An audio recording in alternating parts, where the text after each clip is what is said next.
APARTHEID اپارتھیڈ نہیں، اسے اپارتھیڈ نہیں بلکہ اپارٹائڈ کہا جاتا ہے۔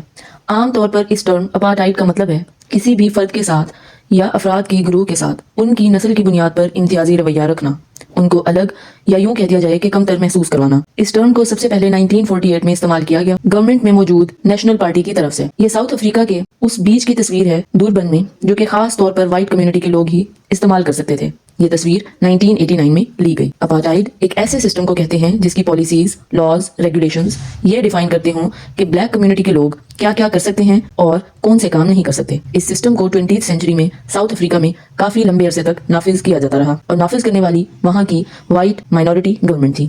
اسی سسٹم کے ذریعے یہ طے کیا جاتا رہا کہ ساؤتھ افریقہ کے سیاہ فام لوگ کہاں رہ سکتے ہیں، کیا کام کر سکتے ہیں، کون سی تعلیم حاصل کر سکتے ہیں، کیا وہ ووٹ دے سکتے ہیں یا نہیں۔ اسی حوالے سے 1950 میں ایک ایکٹ بھی آیا ساؤتھ افریقہ میں جس کا نام پاپولیشن رجسٹریشن ایکٹ تھا، جس نے باقاعدہ مختلف لوگوں کی کلاسز یا کیٹیگریز بنا دی۔ بلیک کمیونٹی کے لوگوں کو بنٹو کیٹیگری میں رکھا گیا، اسی طرح باقی مکسڈ ریسز کے لوگوں کو کلرڈ کہا گیا، اور ایک اور کیٹیگری بعد میں ایڈ کی گئی ایشین کے نام سے جس میں انڈینز اور پاکستانیز کو شامل کیا گیا۔